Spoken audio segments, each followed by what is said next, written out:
Recording's getting ready to start.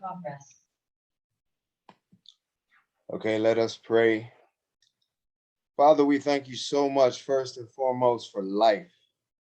God, if we woke up this morning, we still have purpose in our bones, purpose and reason for being, purpose and reason for living, Lord. So we thank you for this. We thank you that through the night, you kept our lungs breathing, you kept our hearts beating. God, you did all these little things that we take for granted each and every day. We love you. We thank you for this time of convening hearts, minds, and souls. We pray that the discussion will be beneficial to everyone. And we thank you again for your presence in our lives. In Jesus' name, amen. Amen. Goodbye, everyone from South Africa. Bye, sir. Hey, Enjoy Greg, your beautiful Greg, day. we're gonna have to talk one-on-one before I travel to South Africa. I have a note I'm getting ready to send to you right now. All right. God bless you, All my right. brother. Bless you too. Bye now. Thank you, sir. Okay, for those who are in, and hopefully we get more people. Actually, 20 people said they would show up. So we're gonna take for granted that maybe the change in time that I put out may have caused the delay with some people getting on, but I tried to recommunicate back out that we had changed the time. So Say, Tyrone, yes, sir. I see a Von H among Ye- us. Who yeah, is that? Vaughn H, who are you? Vaughn H.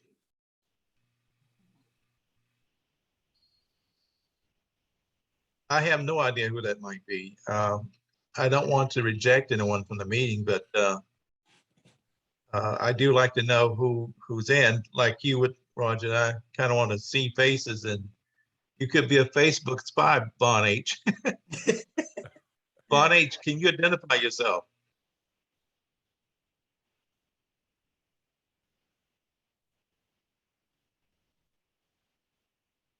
Let me ask you.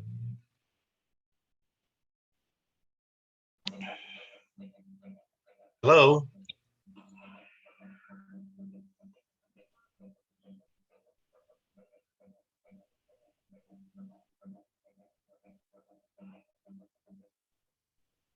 Vaughn? Now, there are some people do have difficulties with connecting, so I'm going to make the assumption that's what's going on with that person. Okay. Okay. Okay, so we are recording the meeting now, and it is a very inconvenient topic of discussion. It's one of the things that are called the tough topics, and but I think there are some benefits if we can explore it with the understanding of what we're trying to achieve, what the outcome of this discussion will be about. Uh, the goal is to do a deep dive into issues that I feel, my opinions, and does not reflect anybody in here, strictly how I have viewed things. How some of the old symptoms of discriminations, oppression has impacted our way of living and our way of thinking about ourselves. I list about 6 topics of which I would like to cover today in our discussion. And one of those start off with the colorblind society. That's a tough one, right? And we know that in the late 60s, underneath the leadership of Dr. Martin Luther King, in order to disengage the ignorance and stupidity that America imposed upon people of color because they were Black, he challenged the world to judge us based on the content of our character, not the color of our skin. That was a beautiful slogan, and I think it resonated to the world that we are people of integrity, which we should be treated that way. Do not just look at our color, because they were focusing on color alone. But let me share this vision with you guys. You might understand why I say that it's part of the symptoms of inferiority. If in fact, in a vision I had some time ago, if I died and go to heaven, for instance, and I would stand before the presence of the Almighty and say, well, my Father, while on earth, I made many friends that were very dear to me. And it was because of the content of my character that they accepted me. And I proved to them that I was worthy to be accepted. And this vision that I had, it occurred to me that God would ask me, well, it would say to me, well, Tyrone, wonderful that they accepted your character. I'm grateful for that. But I, your God, I made your color. Who convinced you to not look at what I made to be of good purpose, which is the color of your skin? Who convinced you that you had to humble yourself to be the way they wanted you to be and deny what I made you to be? So from that vision that I had, I share it with you guys. I don't want to be accepted in parts. You have to accept all of me. If you cannot accept the color of my skin, and thereby I have to over project the color of my skin based upon the content of my character, I am thereby given into an inferiority complex. Now, again, I applaud the efforts and the thoughts that went into that slogan that drove away a lot of the evilness that we dealt with as individuals. But if you do not love all that you see, then you cannot love me. And furthermore, I'll say to you, to everyone who's listening, if you go back, no other race had to adjust to that kind of slogan. You couldn't tell people in Asia, or Japanese or Chinese origin that, don't look at my slanted eyes, look at the content of my character. That doesn't work there. It doesn't work in India if you tell somebody, well, you look like this, but I can accept you if you comply to that. That doesn't happen to any other race on the earth except our race. So I'm saying, and I'm now open up for discussion about this, I think we need to step away. We need to recognize the importance of that slogan, but we need to step away to be who we are in total, not in part. And that being said, I'm going to be quiet and listen to some of you guys make comments about that.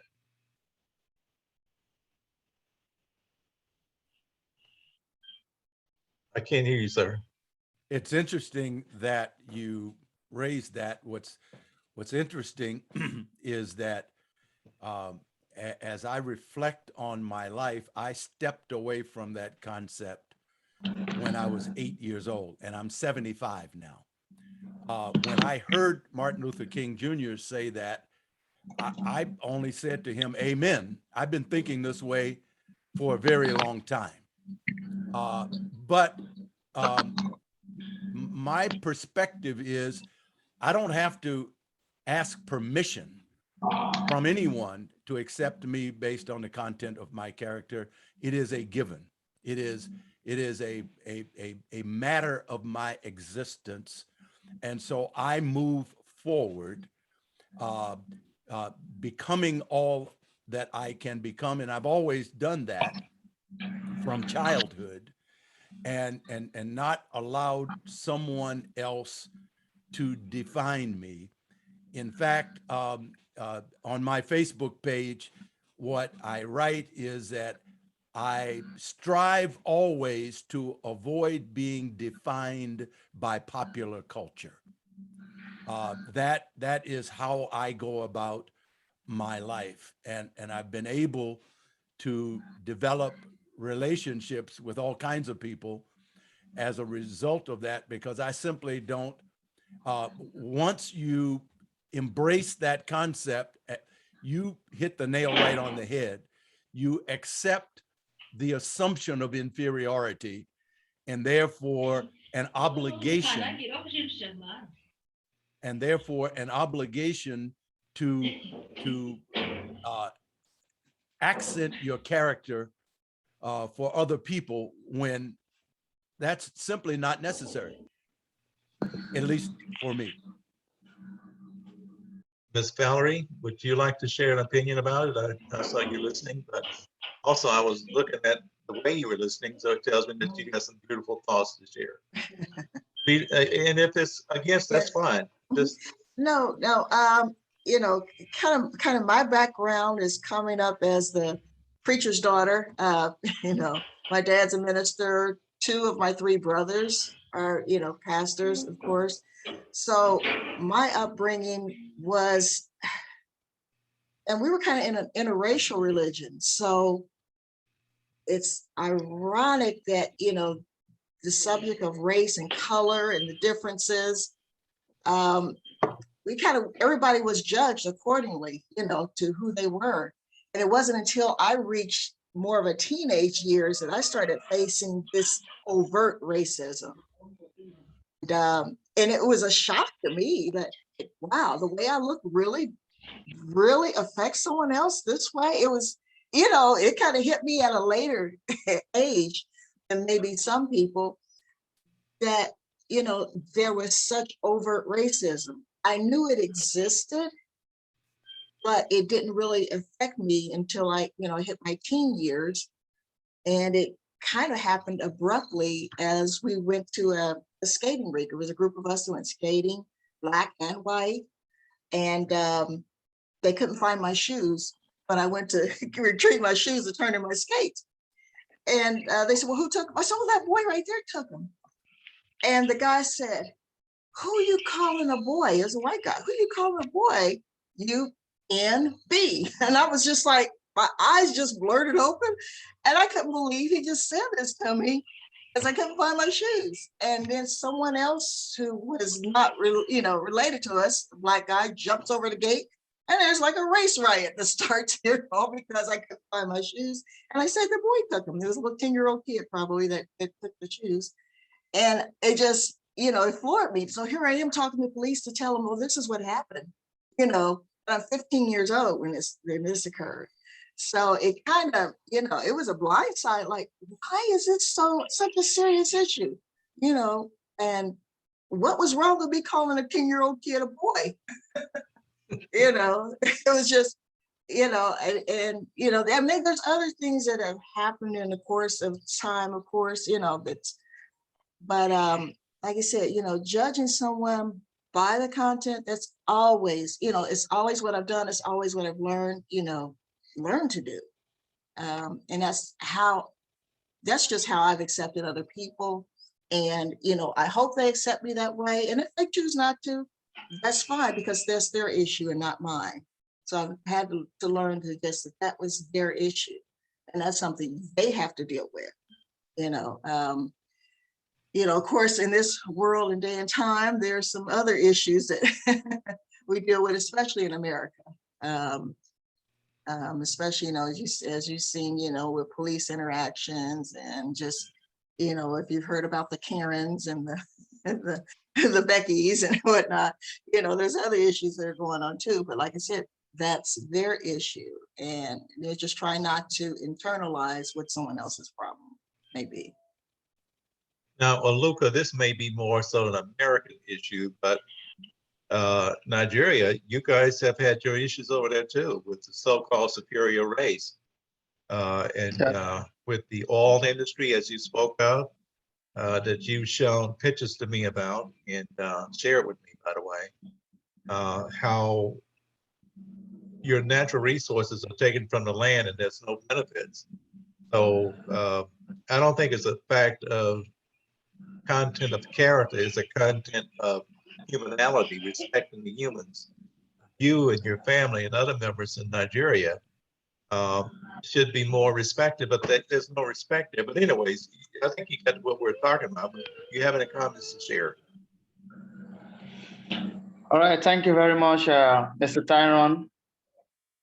Well, it's a very pathetic situation here in Nigeria, especially the Niger Delta part of Nigeria. We're facing inferiority to the highest peak. Now, this is the experience we are having here in Nigeria. So, the white-skinned, colored people who we refer to as the foreigners, the IOCs, the oil exploration companies, when they come to Nigeria, when they come to our environment here, they explore our oil, they expose gas flare to the atmosphere without considering the health challenge of our people here. And when we go and when we approach these people, They in turn collaborate with the government of Nigeria, with some leaders from this place, our communities, our local communities. They give them money to shut those who can speak for the common people here in Nigeria. So the situation here is very pathetic, and we've cried. We've been calling international communities, the UN, and other bodies to come to our aid. If you come to my community here, there's gas flare, a 24 hours gas flare, and carbons are being exposed to the environment, causing a lot of health hazards. But the white people whom have come to Nigeria here, to our community, to exploit our oil, they don't care about our health. They don't care about the old people's health. They don't care about the children's health. They don't care about the middle-aged health. All they are interested is a flow of the oil they explore. They don't want any disruption of the oil they're exploring from our communities, but they don't care about our health. So the issue of inferiority, it goes down beyond treating one physically. What we experience here in Nigeria, I have pictorial evidence of what we experience here. I have pictorial evidence where I can bring to this forum for you all to see. You see, we have this oil company, Shell, Chevron, and different oil companies in our communities. But we don't have the impact, the physical impact. We export crude oil, referred to as a black gold, to UN, to UK, US, other part of the world. But we cannot boast of a average Niger Delta cannot boast of having a good job to sustain his or herself here. And I think some months back, I've shared my experience with Mr. Tyrone about how we are being treated here by the oil companies. I think all this revolve around the oppression of the black race. They come into our country, our community, to even show us superiority. Why? They make us feel inferior in our own land. And we have nothing or less to do because they have every security around them. They have every security that protect them. They have the army, they have the police that protect them from we accessing them. So it's a challenge we are facing here. The racism is a challenge we are still facing here in our own country. The white is oppressing us in our own motherland here in Nigeria. And I will be very happy if this platform, Exploring Africa, the continent Africa, if this platform can raise up programs to come and give some awareness programs here in Nigeria or in my own Niger Delta region. I tell you, it's a very terrible situation here in Nigeria, and I have so many pictures and video clips that I can show to you where our people are passing through a lot of health challenges without nothing or less being done to ameliorate the situation here. I will stop here for now, and I think I still have more to say, but for now I just want to stop here. And I believe I want the whole world to know that the whites, those feeling superiority over the black, they are even coming to Nigeria here to show the superiority, and they are coming here with every security, so we have nothing or less to do about it. Thank you very much for the opportunity to also give you a brief light about what we experience here in Nigeria. Thank you very much, sir. Yeah, thank you. Valerie, just for a point of introduction, Mr. Aluka Obe has the aspiration to one day become the president of Nigeria. So as I spoke of earlier, I'll speak now. You're looking at a young Barack Obama, upcoming person. So we're fortunate to have him in our meeting. I'm blessed to have met him as we have met. And these are the people that we need to connect with. And in the month of November, by the way, just a reminder, going to ask us who are conveniently comfortable with our friends to get to know someone on the other side of the world. And Valerie, you're already there. Your brother and people that you're going to meet and get to know in Uganda. But we need to kind of reach out to each other, know each other much better. Now, the other topic that I wanted to discuss specifically applies to us here in America. And those who have done well, brought up by their parents and grandparents, to work twice as hard as the white Americans who work in order to receive what might be a sliver of success. And thereby we have academically achieved, we've done great things in our lives as people of color, but that to me is accepting in an inferiority complex that I have to work harder, I have to be twice as smart just to get a half of what somebody white is getting. And the question about this whole summary today is, are we Black people really inferior? It's not saying that we are, but the games that have been played upon us to place us in a position to feel like we are inferior certainly has been what has happened to us. And I want to throw these things out because I think we need to discuss them. And for instance, the work twice as hard. I met a young lady who was a professional. She was a doctor while I was staying in Virginia. And she said, well, my dad raised me up to do that, work twice as hard. I said, but listen, I myself, if I believe that's something I want to do, then I'll work twice as hard. But I'm not going to work twice as hard to prove to somebody that because I'm Black, I got to prove to you that I'm twice as better as the person who's white. I told that person, I am not going to buy into that concept. If I'm personally motivated to achieve, you don't need to tell me to work twice as hard. That's just who I am innately as a human being. So I'm not going to let that pressure of what has been placed upon our ancestors to say, well, Tyrone, work twice as hard, and maybe you might get a crumb off of the table. It doesn't work that way. But anyways, I want to throw that out and see what opinions of others might be. And Vaughn, thank you for putting on your visual, by the way. So anybody care to comment about that? Yeah, Tyrone, it's interesting. I've thought a lot about this, and I recall that someone said of Barack Obama during his administration, you have to be twice as good and half as white, or half as Black. It depends on which side of the equation you're looking at it in.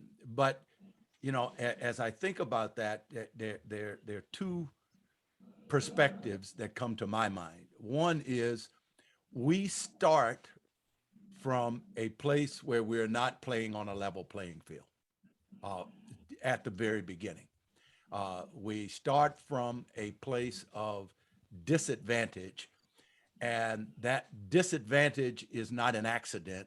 That disadvantage is purposeful by those who have put us at a disadvantage.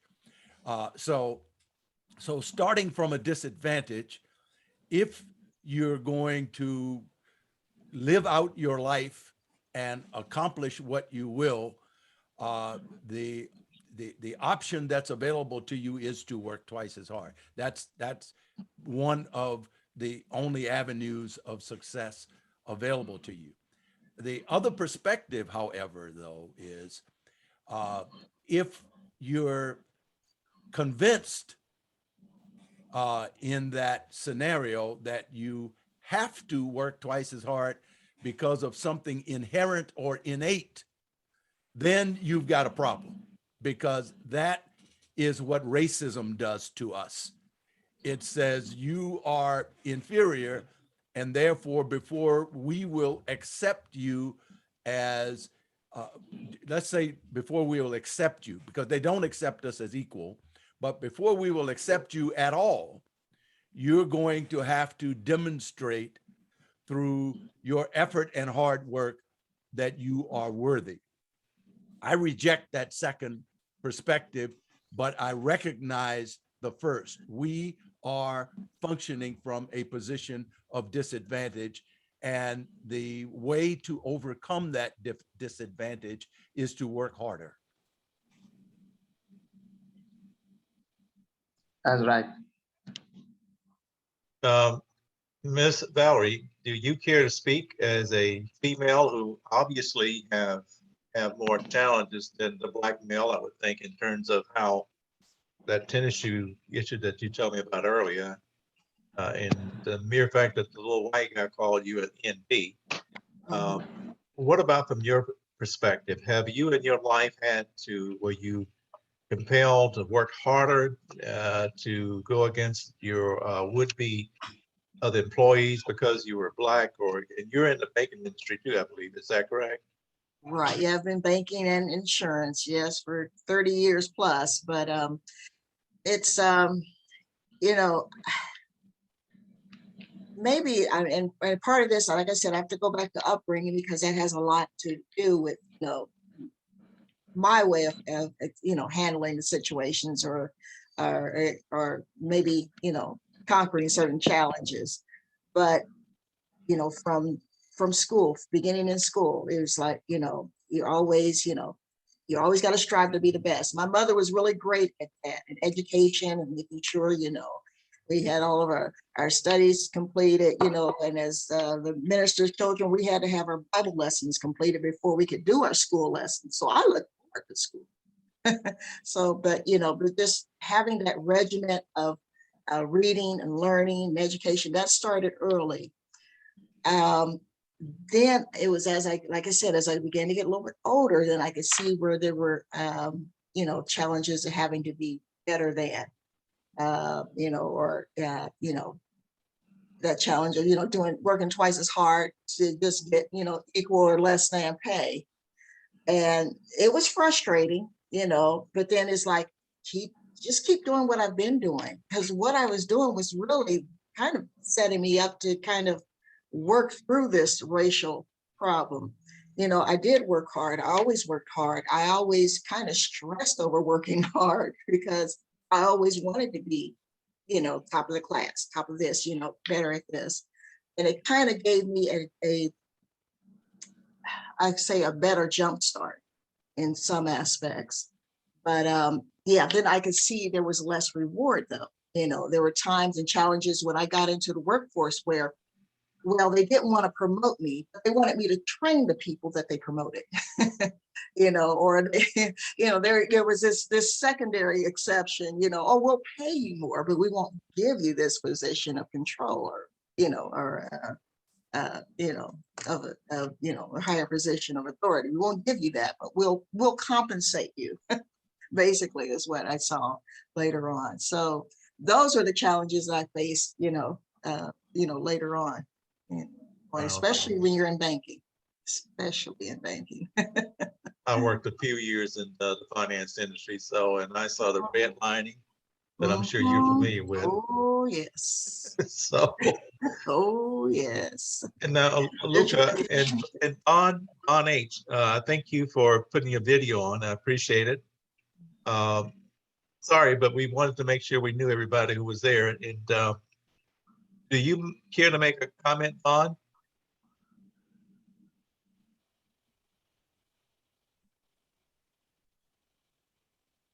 Hello?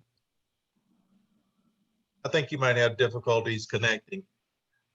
Luca, I don't know if there's any similarities on your continent of Africa, Nigeria, where Nigerians work hard and would be the white counterparts. I'm sure it exists, and you get half the money or no money at all. But just kind of curious if you would share with us what your experiences are with how life has treated you, if you don't mind. Sorry, sir, please. Can you come back? Hear you, West? we are talking about in America how we have to work twice as hard just to get a little piece of the cornbread that is shared by our white counterparts. And we are wondering what the conditions are for you as a native Nigerian that you have encountered that have made it difficult for you to kind of feel like you are treated right as a human being. And that's what I'm trying to say. I may not be clear, and I'm sorry, I'm trying to send somebody a link to the meeting at the same time. So forgive me if I'm not fully confidently saying what I need to say.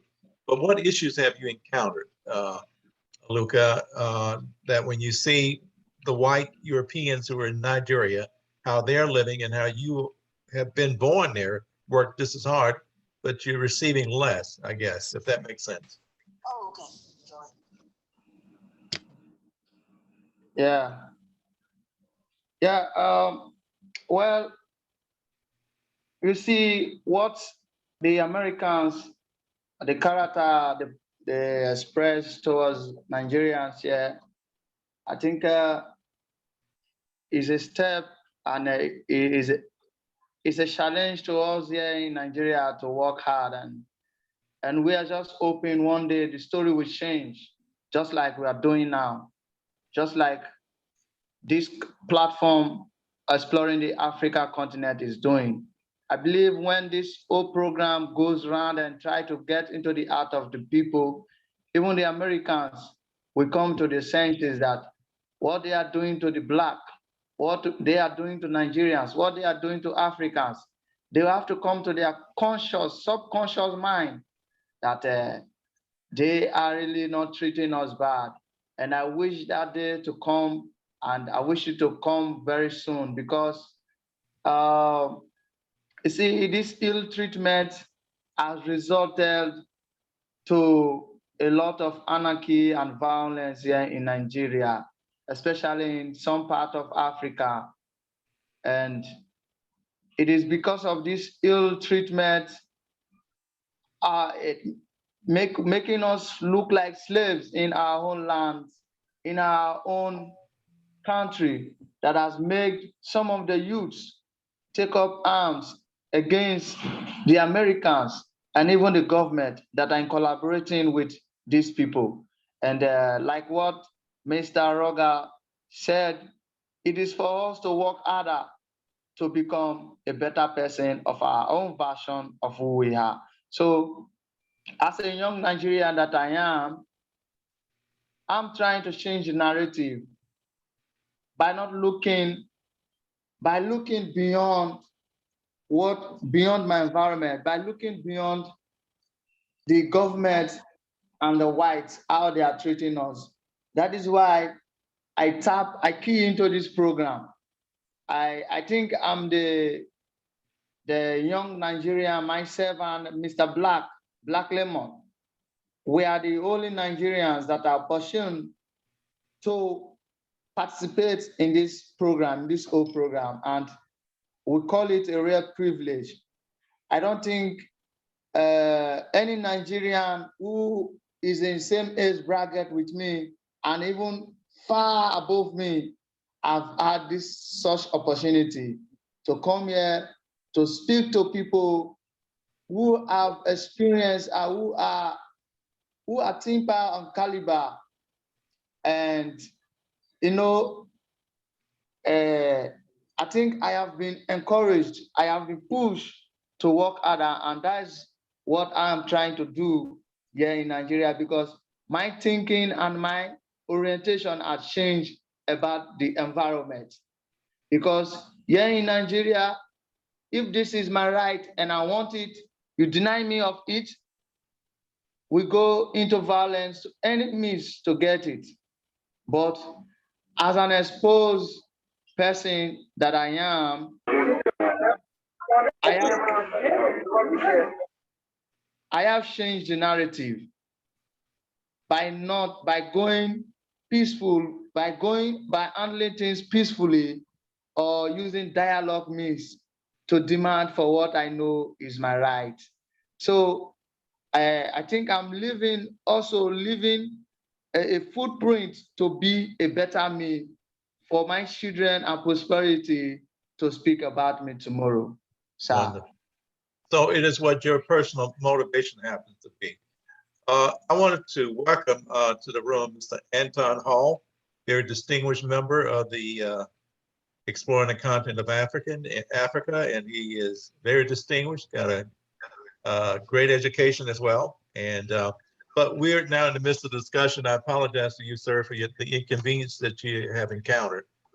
But we're talking about obviously the touchy subject about are we inferior because we're Black, and that's just the point for which we need to kind of talk about why some of these things might be forced upon us to think that way if we do feel inferior. And it's perfectly okay.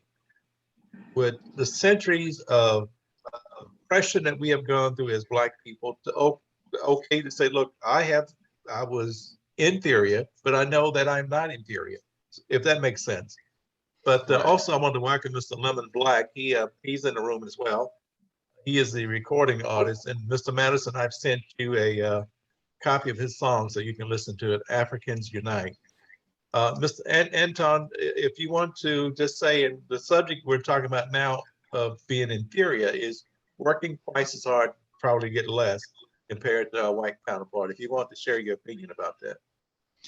Yeah, sure. First of all, thank you for having me. And second of all, I apologize for the clutter in the back. I'm in my niece's bedroom because it's kind of brighter in here. So that's what all this anime stuff is. But anyways, yeah, I think this is an important topic because as I'm sure you guys have been talking about, and again, I'm sorry that I'm late. We have been instructed or conditioned, right, by our society to consider ourselves as second-class citizens in many ways, even on a subconscious level, right? So even if it's not on a conscious level, on a very subconscious level, that's something that we've been taught. And speaking of having to work twice as hard, to obtain to levels of success, it's very true. That's something that my parents taught me growing up in the United States, that I, as a Black man in America, I was going to have to be twice as good at something in order to obtain levels of success, that I would have to always dot my I's and cross my T's, right? They taught me to speak in a very specific manner. They said your white counterparts at school are going to be able to slip up and use slang and mispronounce words all the time, and they're not going to be looked at as inferior. But if you decide you want to use slang or slip up and mispronounce a word or use improper grammar, that's going to be a poor reflection on your entire community, your entire race as a Black person. They're going to use that as fuel to feed that lie that we're inferior, right? So I remember carrying that burden that now I have to represent my entire race, right? I'm not just representing Anton, I'm representing all Black people around the world when I walk, when I talk, when I'm going about my business. And yeah, I remember working twice as hard. Some examples too, which play into that preconceived idea that we're inferior, is that, for example, I'm a writer.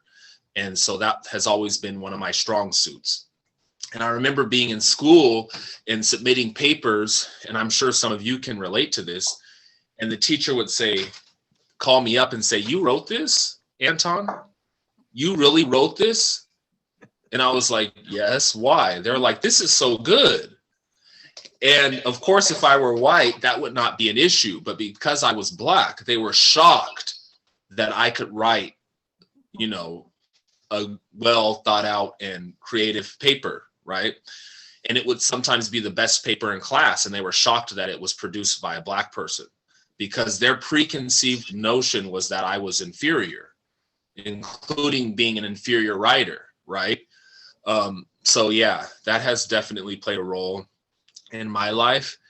And it colors so many different aspects of our lives, unfortunately. And it's something that we have to navigate as Black people. It's an extra layer of stress that we have to worry about when we go out into the world, right? When we navigate the workforce, These are things that we always have to be conscious of. And so, yeah, I think this is an important conversation for us to have. Wonderful. Thank you so much. Of course. We're going to move to the other area of the discussion, and I think it kind of plays into what you just said. Well-educated and wealthy, but yet and still, we are treated less than the most uneducated white Americans in our country. It's not a question about it, it's factual. I'm sure you guys have seen some of the senators who were pulled over driving while black. Doesn't seem to happen to white Americans that way. But this is another part of the inferiority complex. No matter how successful you speak, you write, how wealthy you are, how much education you have, you're still perceived to be inferior. That the way it is, Oluka, in America. We are still perceived to be that way because of our skin color. We are designated by them to feel that we are inferior. So I'm sure you guys have encountered this kind of issue of treatment yourself, but you know within who you are, you know your capabilities, you know your intellect, but yet and still, the world that we live in, specifically those who seem to be judgmental, look upon us as we are incapable and that we are second-class citizens. I know we all reject it, and we have to do that because that's part of what God made us to be respected and treated like other human beings, and we shouldn't live in any other way than that. But I'm going to back away and let you guys share maybe some experiences that you have or some learning to be helpful to everybody. And by the way, this is going to be posted out on YouTube, so hopefully those who listen to the comments that are being made today, they will be uplifted. Okay, Mr. Madison, do you care to speak on that, sir? Well, you know, it's interesting. Oluku, we African-American fathers were taught by our fathers and our grandfathers to have what we call the talk with our sons, which is to teach them how they should respond when stopped inappropriately by a police officer, and particularly a police officer, someone who carries a gun and who is authorized to shoot and kill you. We have to teach our sons how to conduct themselves. And I was taught very well as a child. From a very young age, I grew up in the South in the state of Virginia. And we were in this sleepy little southern town that was run by the white power structure. And I'll tell a story a little bit later about my hometown that I won't now. But what's interesting is that having learned from the talk how to conduct myself, I have been stopped on numerous occasions by police officers. And after all of those encounters, my wife has said to me, "How did you get away with that?" Because what I have learned from the talk is that if I speak to them positively and directly, it disarms them.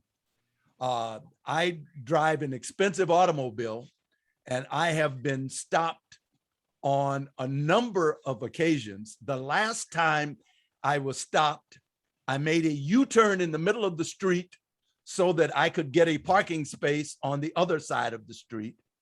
And as I was backing into that parking space, a police officer drove up beside me. He rolled down his window, I rolled down my window, and he said, "Sir, do you understand that U-turns are illegal in this city?" And I said, "No, sir, I did not." And I saw this parking space, and it seemed safe to me to make that U-turn. And what he said to me in response was, "Well, I tell you what, if you promise not to do that again, that'll be okay with me." And I said, yes, I promise. And she said, how did you get away with that? You didn't even get a ticket.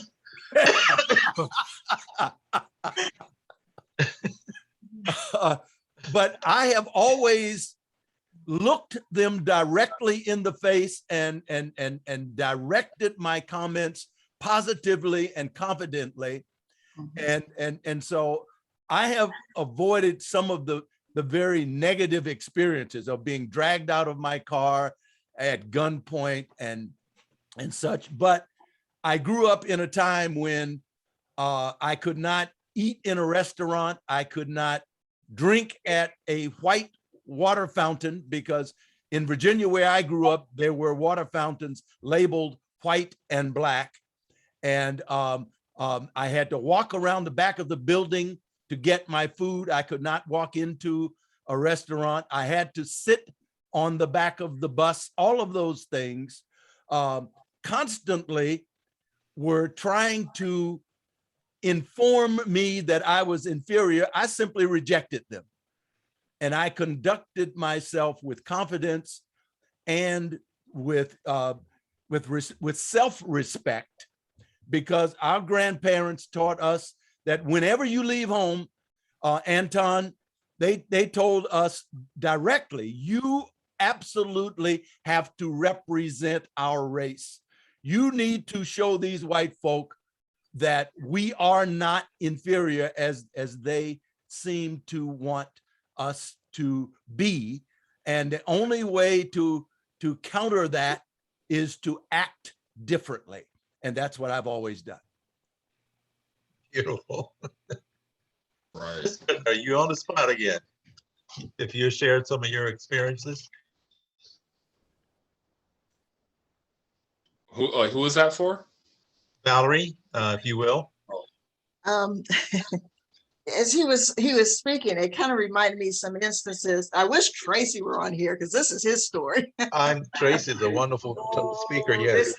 This is his story, you know. I mean, it goes back to when you know, the busing began.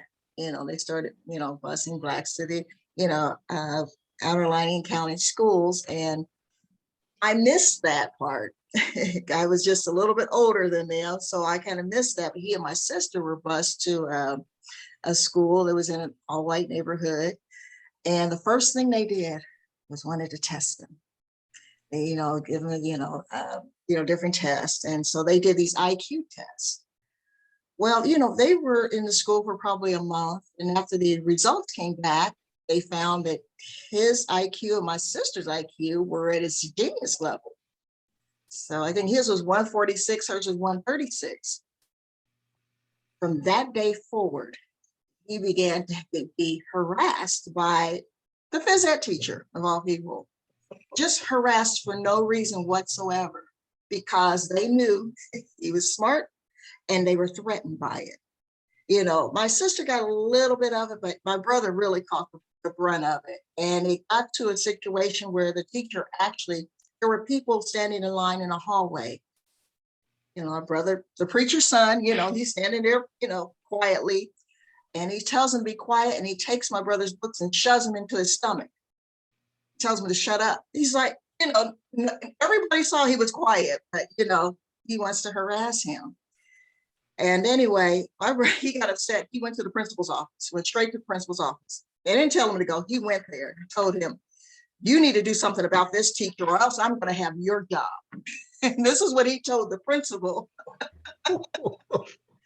So immediately they wanted to calm down, you know. He went in there like a man and told him, I'm going to have your job. You don't do something about him.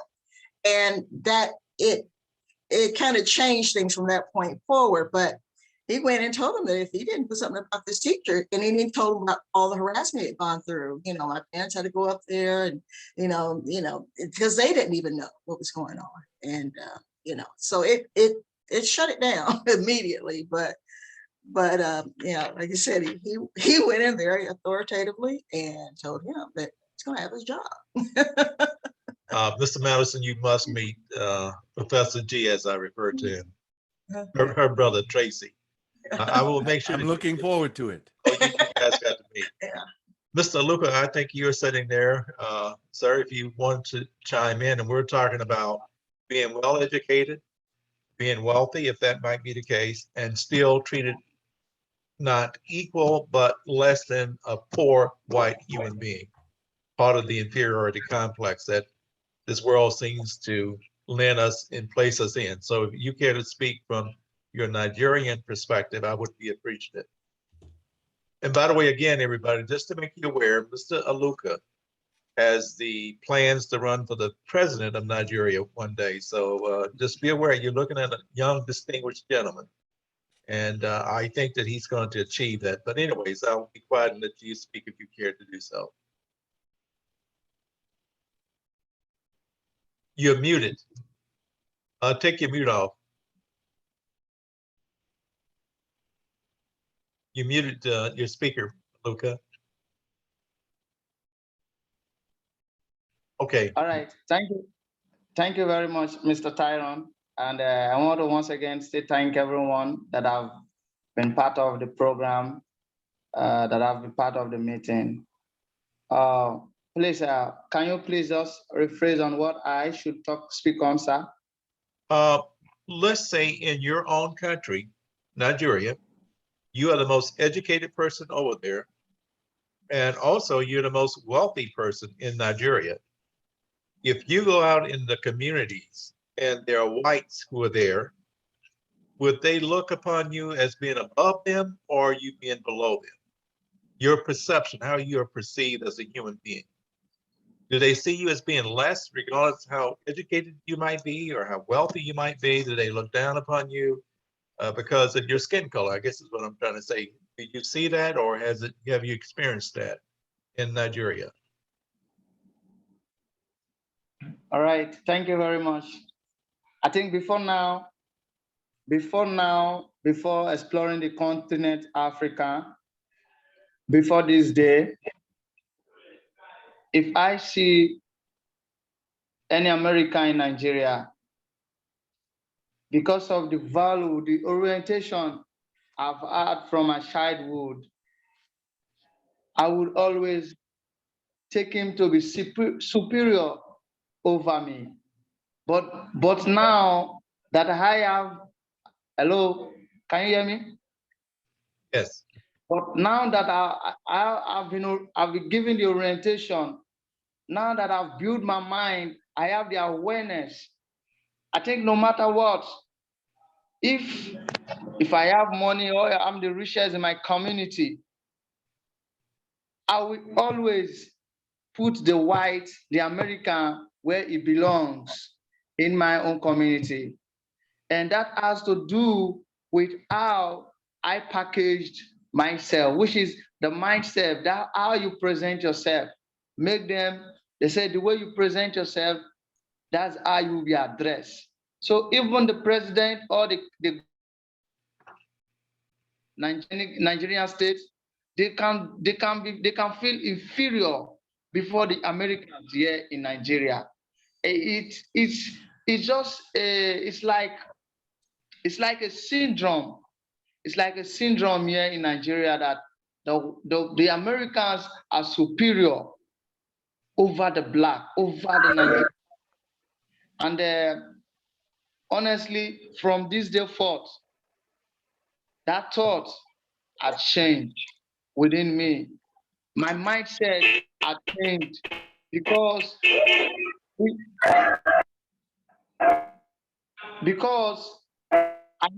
I have been taught and I have been teach how the whites are not inferior over the black, because I have been made to understand that we are the greatest, black Africans, we are the greatest people in the world. So in my community here, I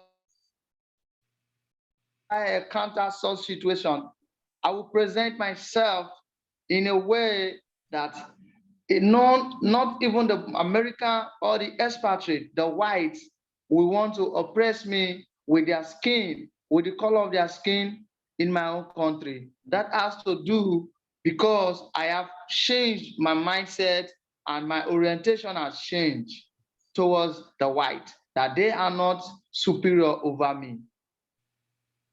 Bless you. Bless you. Mr. Anton, do you care to espouse, or we'll go to the next subject, or do you have some comments?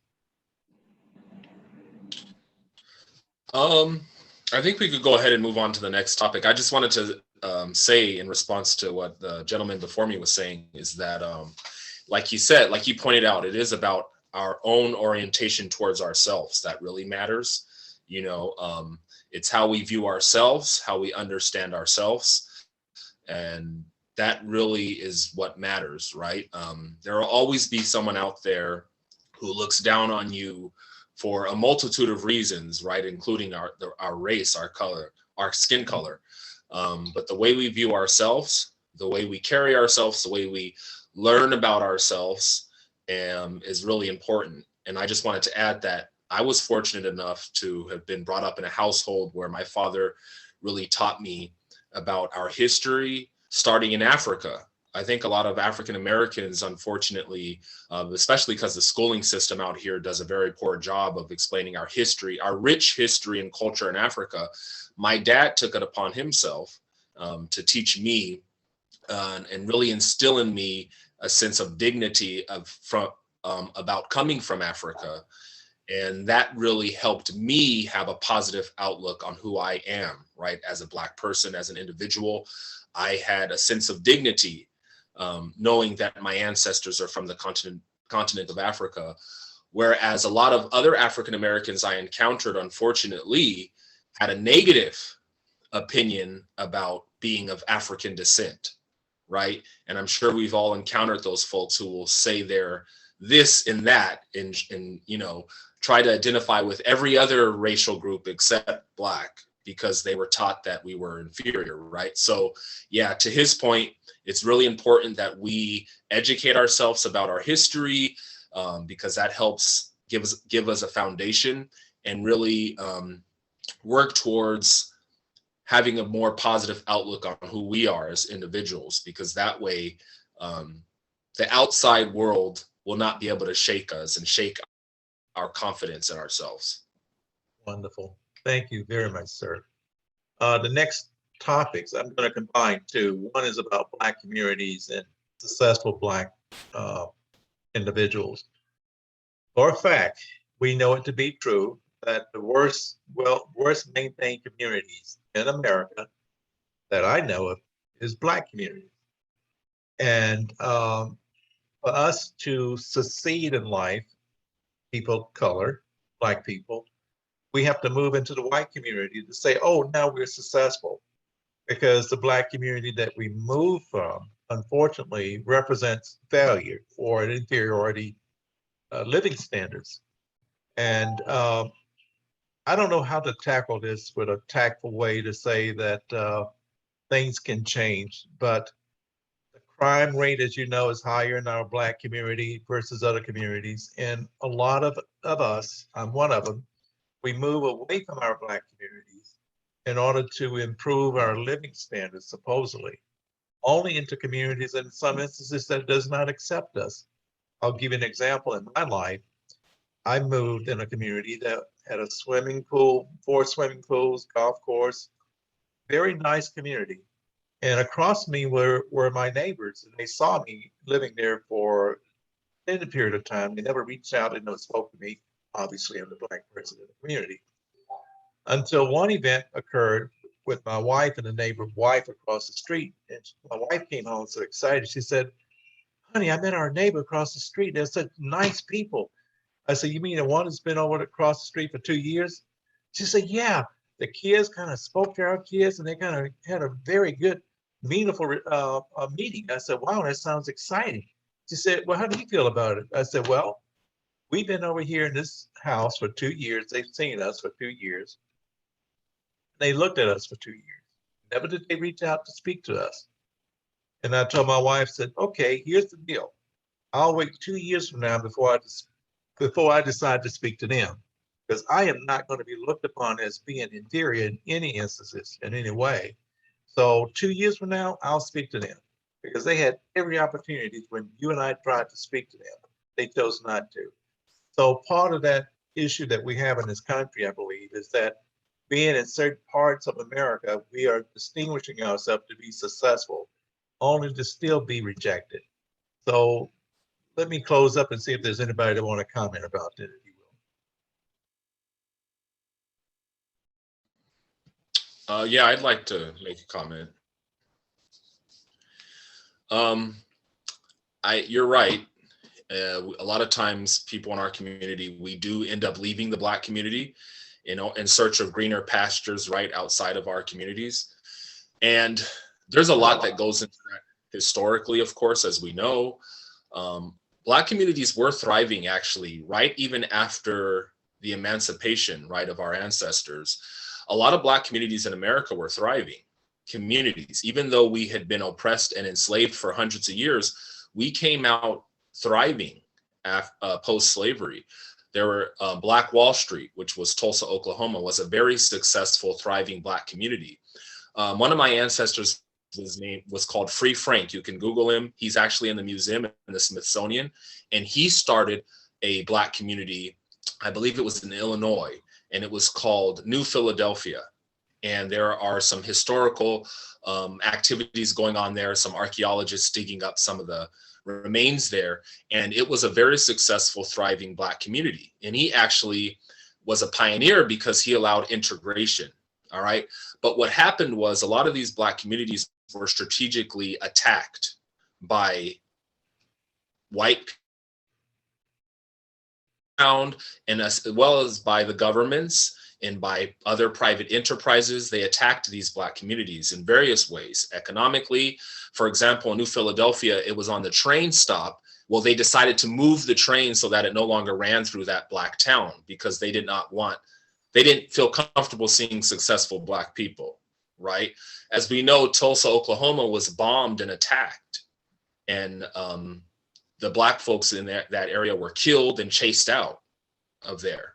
All right. So a lot of times, unfortunately, our communities were successful, but then they were attacked and strategically dismantled. All right. And so we know historically a lot of things have happened for us. And so unfortunately now our communities are a place where a lot of us flee, and there's not as much economic opportunities in our communities. For example, in Detroit, that used to be the manufacturing hub for the automobile industry. But then those jobs were exported overseas, which left an economic vacuum in Detroit, right? Because Detroit used to be a very attractive city to relocate to. But now, after all those automobile jobs relocated to China, into Mexico, it left a lot of our people in these inner cities in some very destitute situations, right? So that's the historical aspect. But I would say a solution, which we could take forever to unpack, I think, is that we do need to start looking at relocating to Black communities and investing our economics there. Everyone uses the example of Atlanta, and that is a good example, of there are a lot of Black people who are doctors and lawyers and entertainers. And, now it's like the Black Hollywood now, right? Tyler Perry has his huge studio there, which is employing hundreds, if not thousands of people and bringing economic power to Atlanta, right? So that's an example of a place where you see successful Black people investing in the Black community.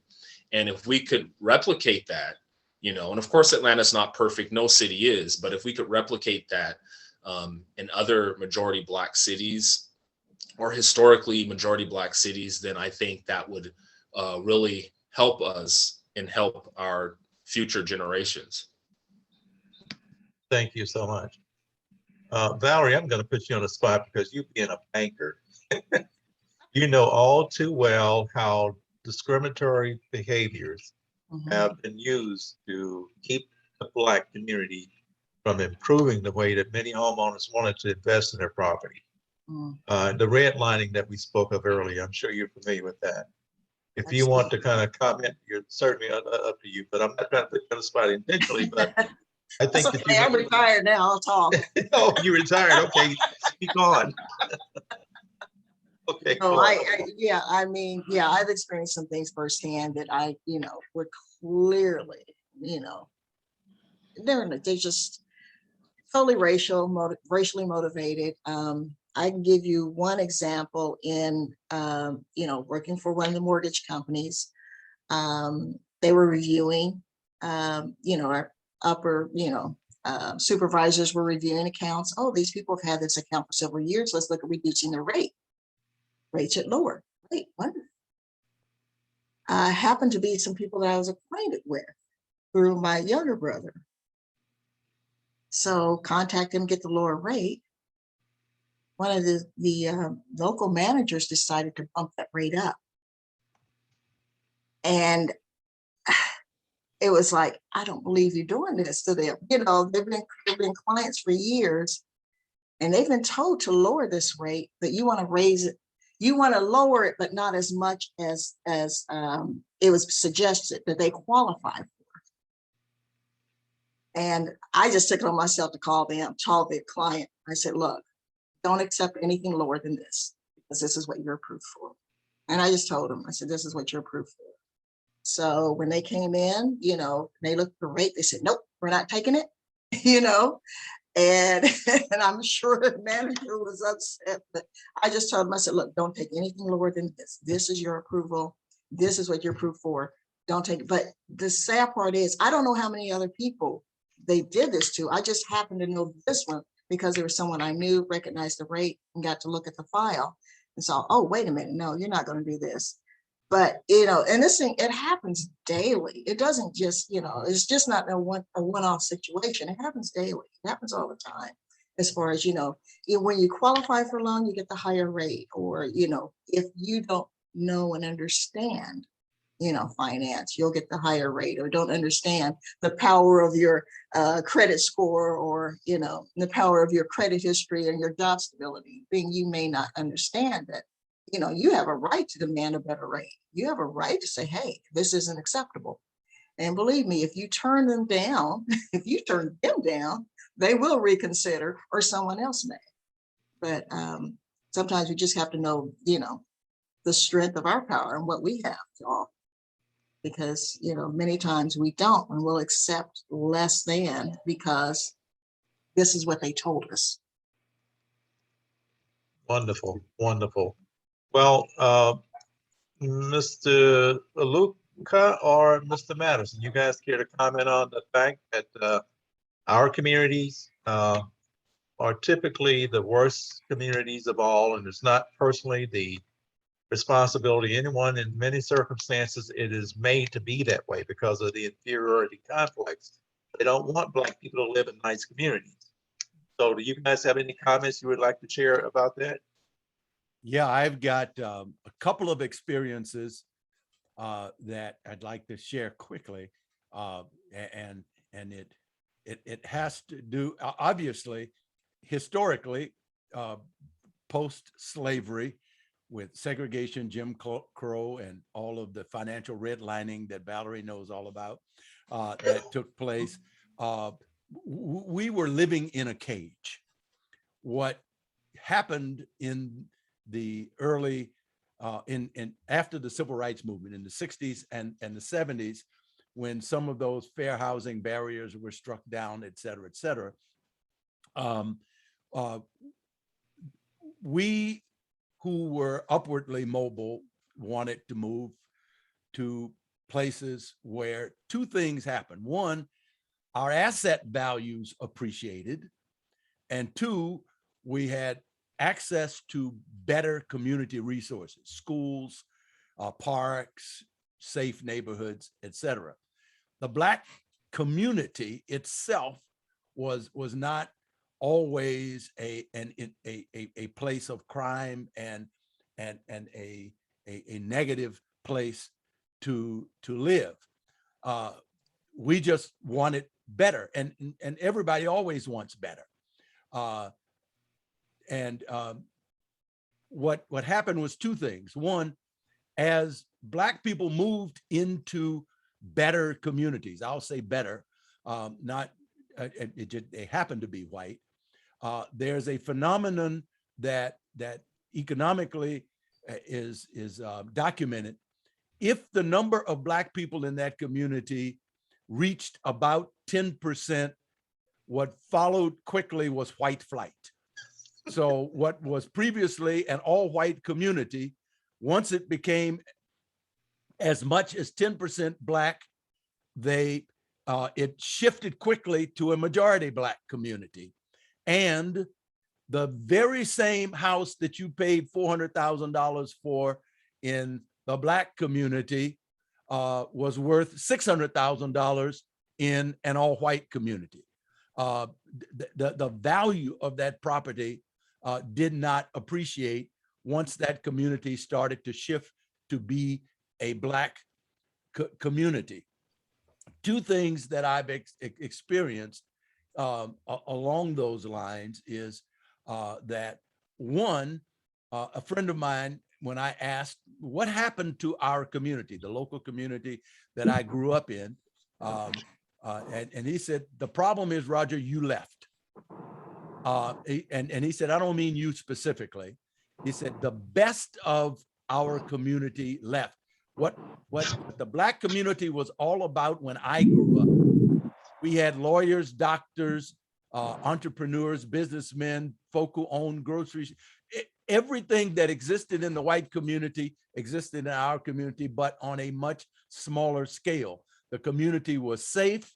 Parents looked out for their neighbors' children and all of that.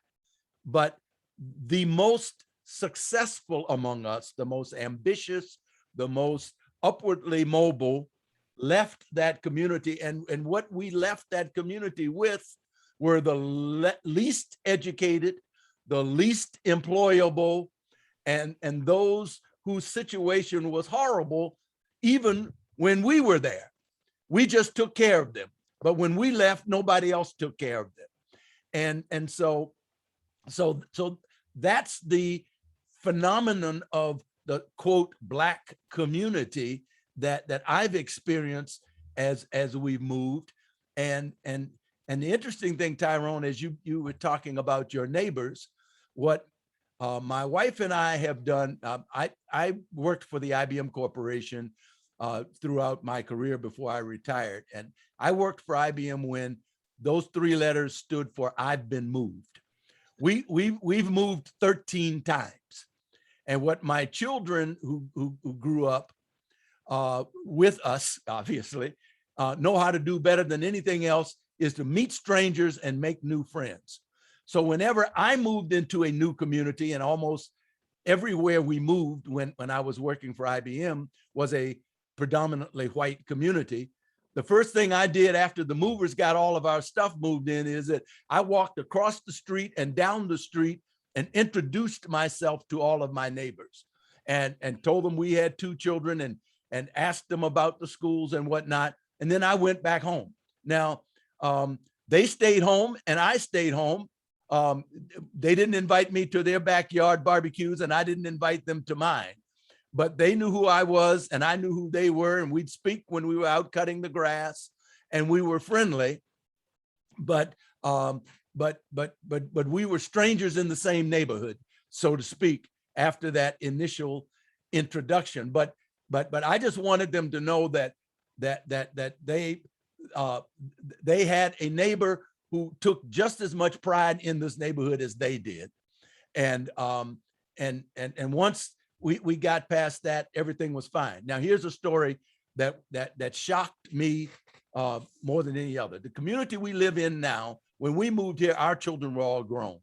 Our neighbors on all of our neighbors had children who were from 3 or 4 years old up to teenagers. They all had children. We didn't. So we watched these neighbors' children grow up. We moved here in 1991. So by 2008, when Barack Obama was running for president, we had been here for a while. And I put a Barack Obama sign in my front yard. The first thing that happened is it disappeared overnight. And I put a second one in my yard, and the second one disappeared. And then the third one I put right up next to my front door. And I said, let's see how close you're going to come to my front door to remove this sign. Well, it stayed. No one ventured that close to my front door to remove the sign. However, my next door neighbor we were talking across our backyards. My next door neighbor said to me, Roger, I am absolutely shocked. This is a white neighbor. I cannot believe that you are a Barack Obama supporter. I said, I beg your pardon. She said, you've been here with us for 20 years. We thought you were just like us.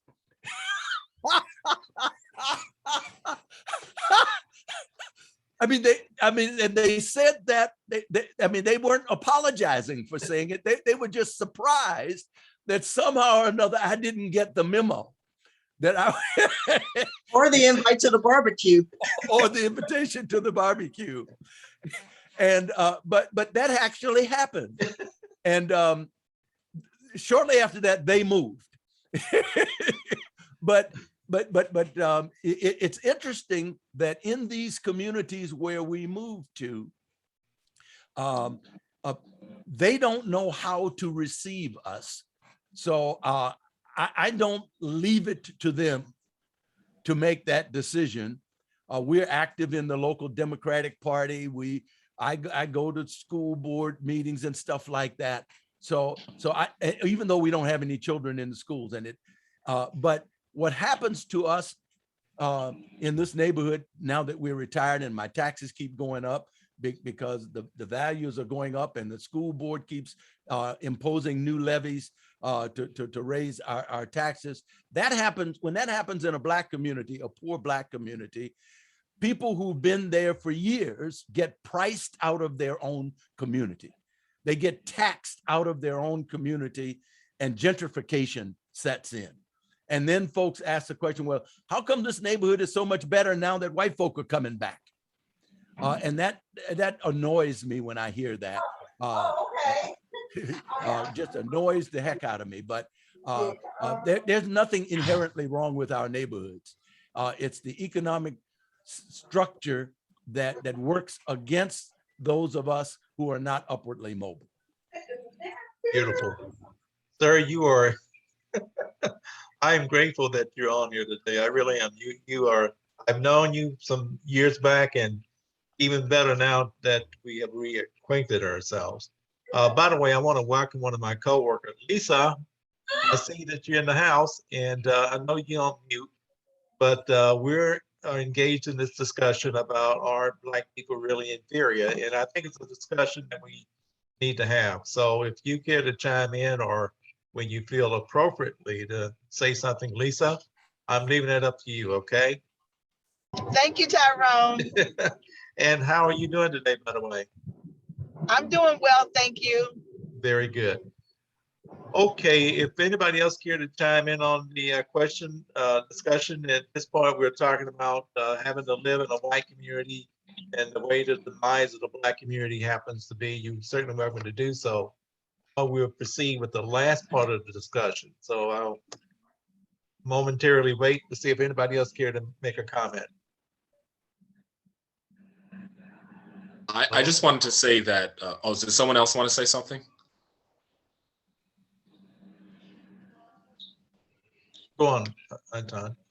Okay, yeah, I just wanted to say that Mr. Madison definitely hit the nail on the head, right? That what happened was the creme de la creme of the Black community, the Black folks who were economically growing, who were the most educated, those who had the most upward mobility, were the ones who really left, right? It was kind of like you skim it off the top of the pot when the pot's simmering, and that good creme de la creme of the Black community were the ones who ended up leaving. And I think the same thing is sort of reflected in Africa. Maybe our Nigerian brothers here could confirm, but I've heard that the same thing happens in Nigeria, that a lot of the most educated Nigerians, the most upwardly mobile Nigerians tend to be the ones who leave in search of better opportunities elsewhere, which is understandable.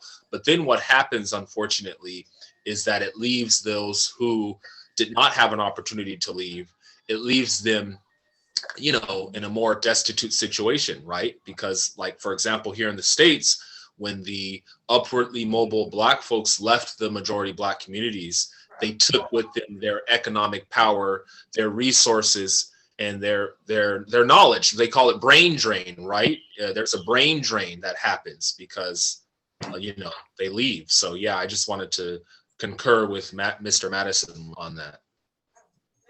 And I also want to confirm what Mr. Autumn said. That is the exact experience here in Nigeria. It happens here in Nigeria as well. I just threw like one like this away.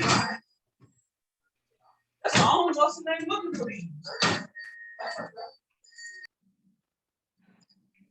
Go on, please, Luca.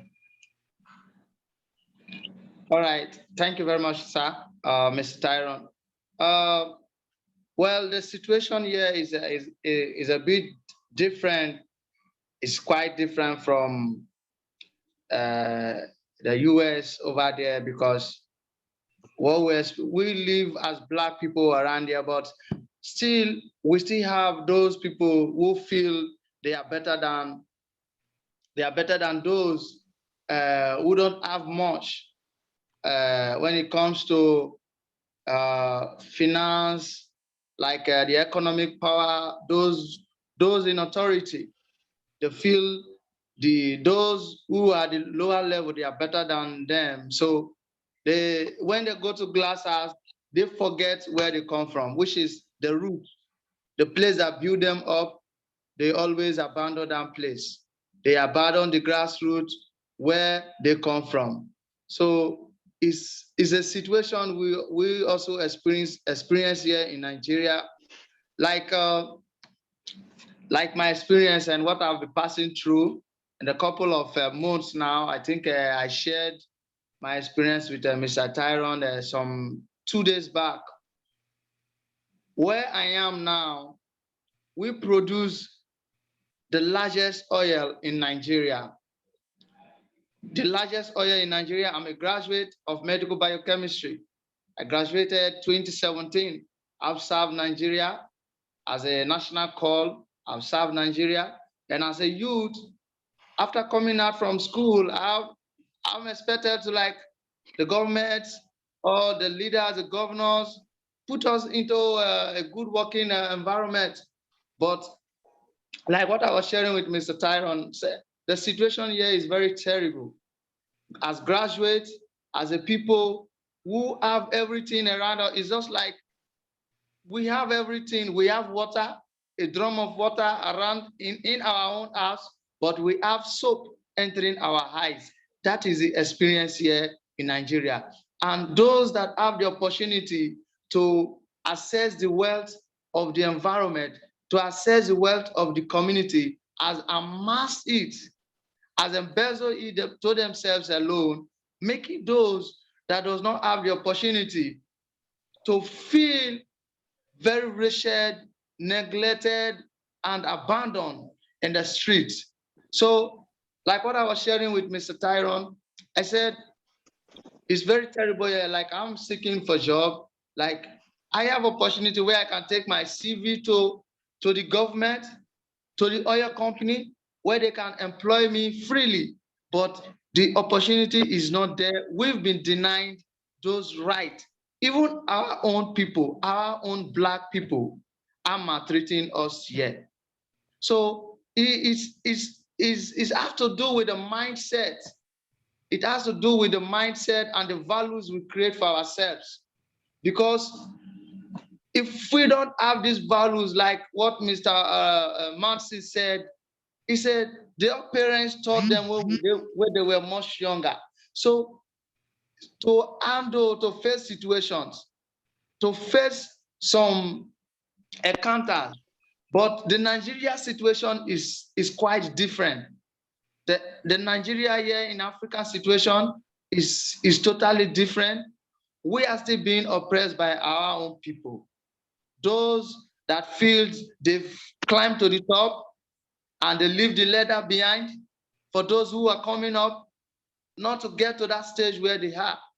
So it's a very terrible situation, and I would also want to use this medium to also appeal that if this organization can come up with programs where we can,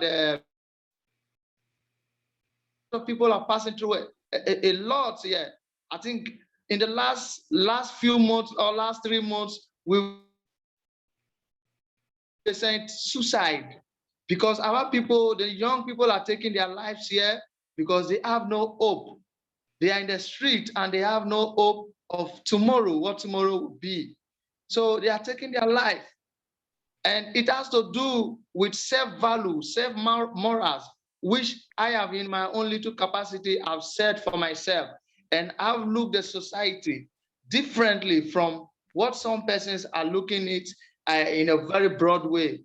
That I have, that there is a dream that I have that no matter what, as I'm going to persevere, there is a better tomorrow for me. That there is a better days ahead of me. That is why I'm so shocked that I haven't gone through the caliber of persons here. I am the youngest. And it's a rare opportunity and rare privilege for me to also come here and for the Nigerian people and for my people as the young people here in Nigeria. So thank you very much. This is my little experience. Thank you very much. I also want to welcome to the room Stella, one of my friend and family member, I would say. Stella, if you may speak, she lives in Rwanda. How are you? You doing okay? Hi, hi. How are you, everybody? It's so nice for you to join us. Yes. Sorry, I And came late. don't worry about it. We have an Infinix Hot 110i.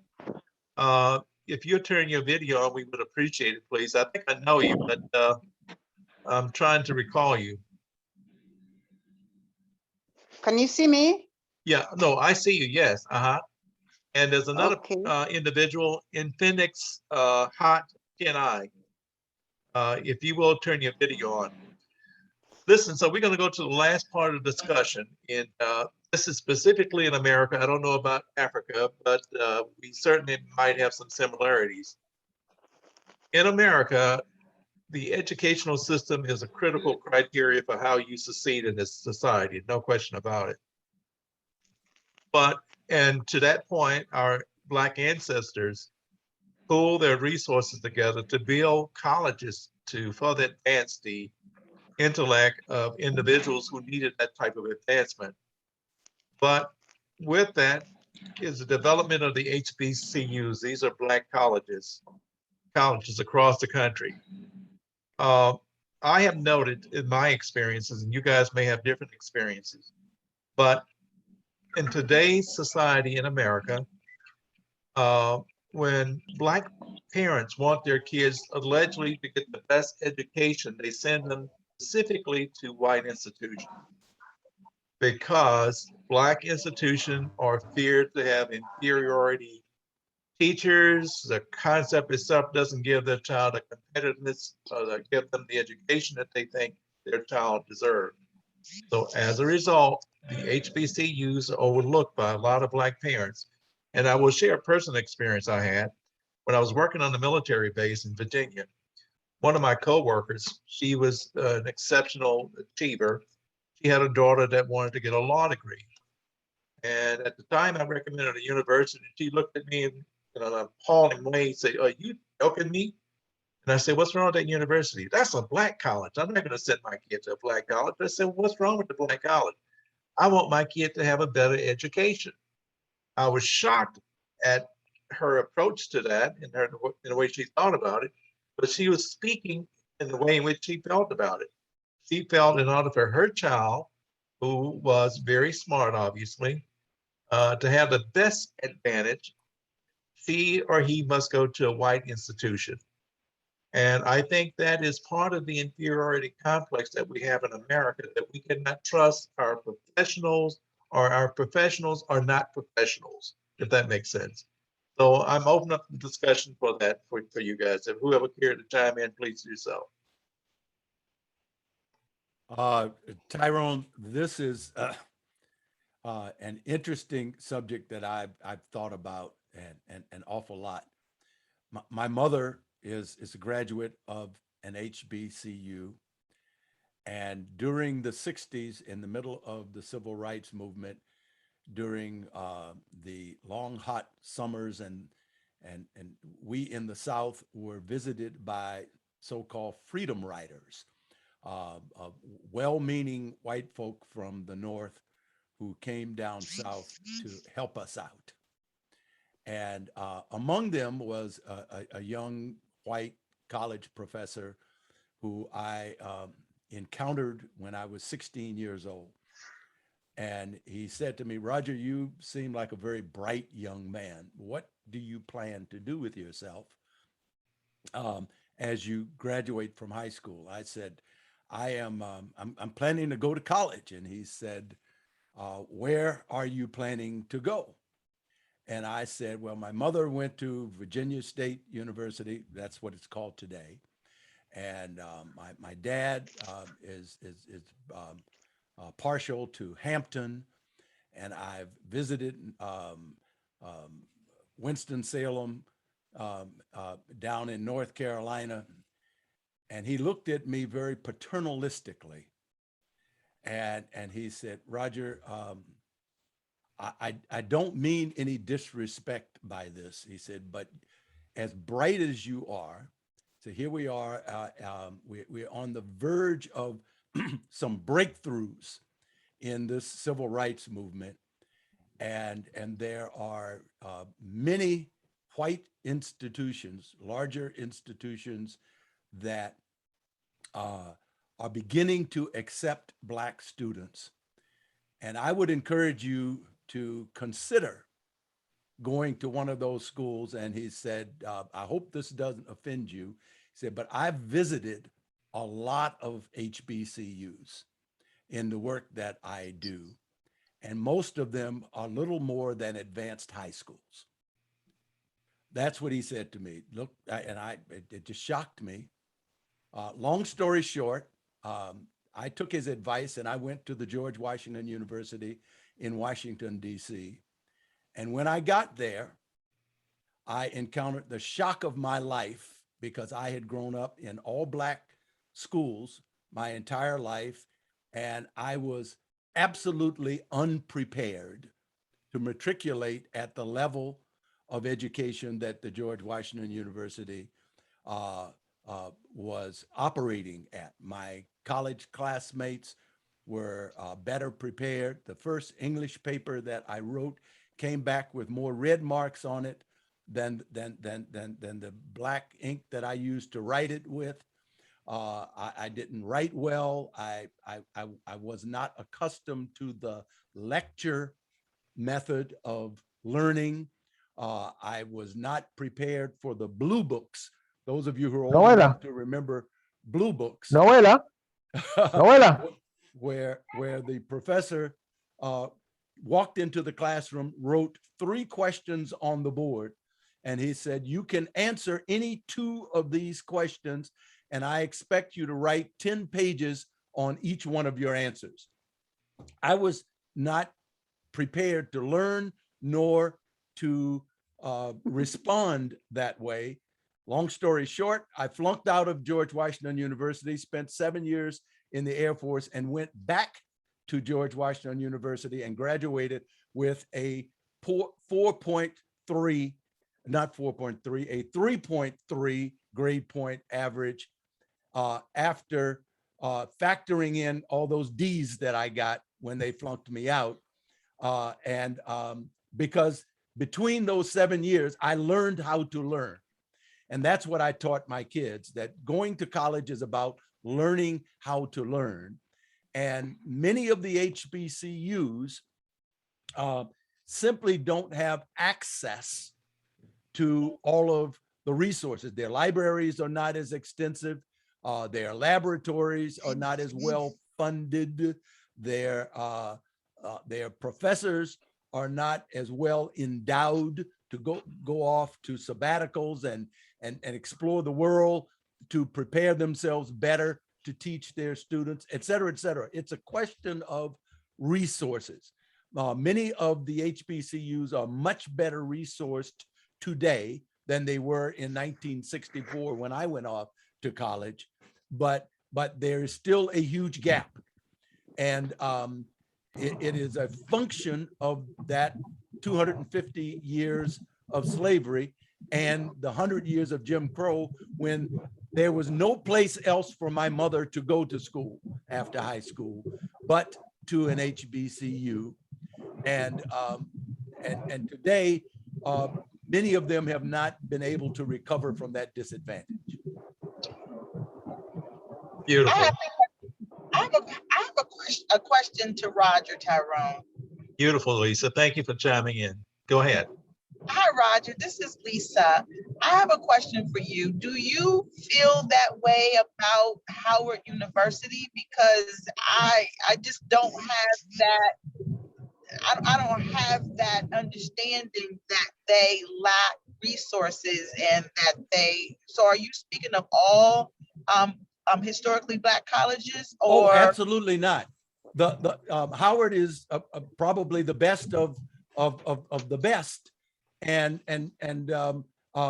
but many of them are struggling financially. Even Howard was in financial straits just a couple of years ago, trying to fund the level of quality of education that they want. One of the things that I've done, I've written to people like Michael Eric Dyson and what's his name, Cornell West, and I've asked them, why don't you go to HBCUs? You guys are highly regarded and respected intellectuals. Our HBCUs could benefit from you. And Michael Eric Dyson said to me, one, they can't pay me. Two, if I went there, I could not spend anywhere near the time that I currently am able to spend doing research. I would have to spend all of my time in the classroom. And pretty soon you get out of touch if that's the only place that you function. As you know, the axiom among college professors in predominantly white universities is publish or perish. They give their professors the resources and the time, and if you don't publish, you perish. That demonstrates your level of contribution to the university.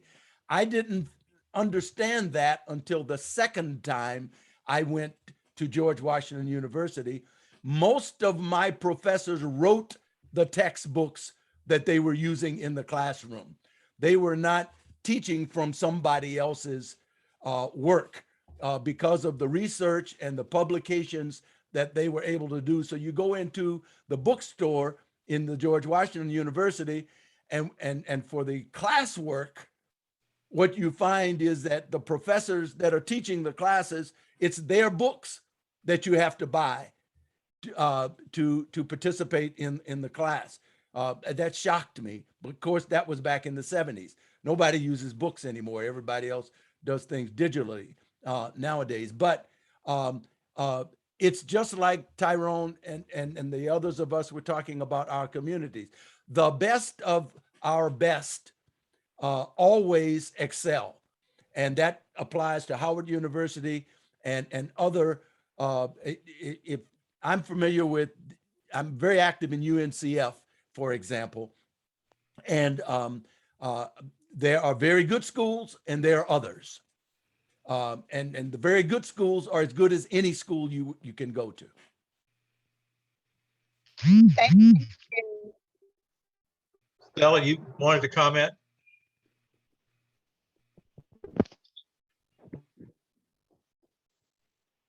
Stella, do you care to comment?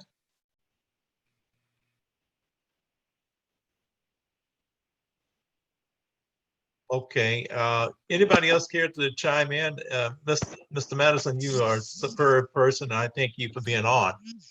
And we're talking about the inferiority complex perception that Black institutions. And we see it's not that they do not want to be as great or better than white institutions, but dollars have determined how well and successful our institutions are. And you see the budget that is before Congress now on the Make America, make America back good again and better again. Part of that is to fund the HBCUs.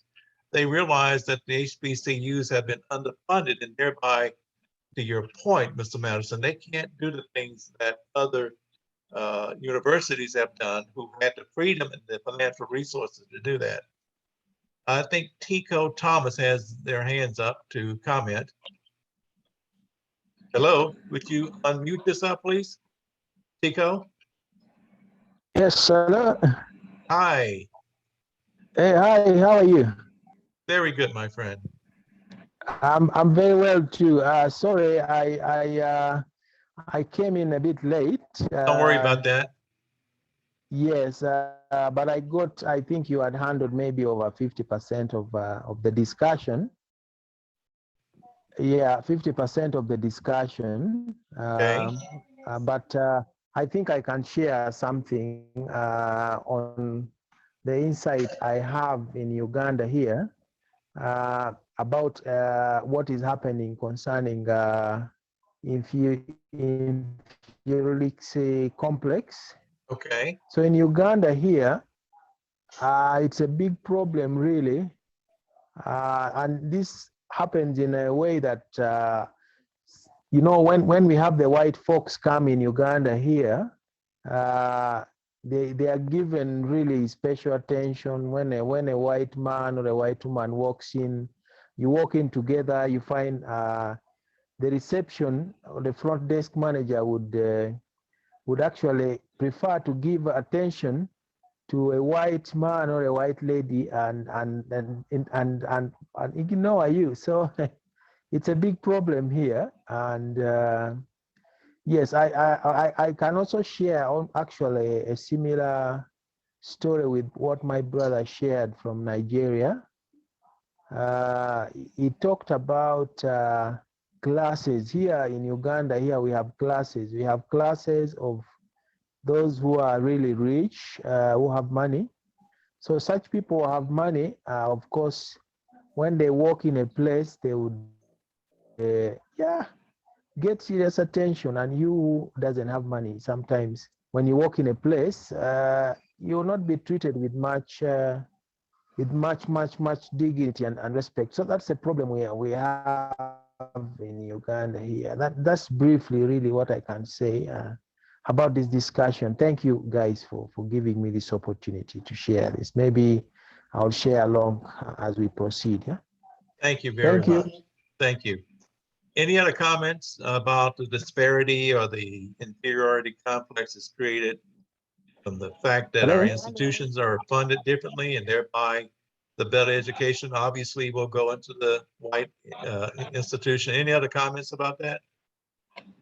I just wanted to say that, you know, in agreement with you all, that it is about funding ultimately, right? And education. So, you know, where do we go from here is my question, right? So we need to secure enough funding in order to, you know, improve our educational systems, our schools, our HBCUs, maybe even fund African-American students to have the opportunity to visit the motherland, all of these enriching activities and opportunities. So yeah, it starts with funding, but where do we go from here, right? How do we achieve that funding? Where do we pull those resources from? Because if we can't get the funding, then, you know, that's like baseline. If we can't obtain the funding, then we're not going to be able to move up. We're not going to be able to improve our circumstances. I love what you just posed to us. I put a statement out in the forum, and it pertains to those who were ordering T-shirts. And the comment was, if we can believe together we can do many things. So it starts with our believing that we can collectively come together. And unfortunately, Naya Lacey from Ghana is not on today. But you guys and Mr. Madison, I've sent you a copy of the song Africans Unite by Mr. Lemon Black. A movement has to start and take place within us, individually as well as collectively. That being the case, we are going to put out a song. Mr. Lemon Black will do the song, and Mr. Madison, you've heard the monologue. And the song will be entitled Climate Change. We're not talking about the weather and stuff like that, climate. We're talking about globally, the climate of how weak people of color are disrespected or not respected. And if we start to insert into the minds of the people who have looked down upon us, that we are inferior, to make them realize that we're not. And I think we all have in our own individual way been fighting this inferiority complex. But the other word, the superiority complex, has been more prevailing in our world than our inferiority complex. So we humble ourselves to try to be white, to be like them, and only to have them to come across the street, as Mr. Madison, in your case, and say, I didn't know you thought that way. Because perceptionally, we are to stimulate ourselves in such ways that we, as I stated about the colorblind concept, we remove ourselves from being black in order to be accepted by the whites. And that's no way for us to live. Speaking of the motherland, I said in one of my comments, if you guys read it, maybe you did not, that Africa has the potential to be the most powerful continent on the earth. No question about it. You guys got resources there that other countries, families, and individuals have become wealthy over. But yet and still, Africans are still suffering. That has to change. So maybe the change can be with us individually coming together collectively. But the biggest and boldest move that can be made if Africa come together as a continent, not in these little individual countries, that was decided back in 1884 with the Berlin Conference, when a group of white guys got together and decided how they were going to partial off parts of Africa to the various countries. But if Africans can come together as a whole, and the song by Lemon Black, Africans Unite, if that can happen, everything else will fall into play. But obviously, we're talking about a world that does not exist. And maybe I'm in a dream world saying that the world can exist that way. Maybe not in my lifetime. And you guys heard Dr. King, if you can remember his speech. I've been to the mountaintop and I looked over and I seen the promised land. I thought about that speech and many of my thoughts. And when he said he looked over and seen the promised land, if you're at the top of the mountain in America, that's where the dream took place. He wasn't looking at Europe, I wouldn't think so.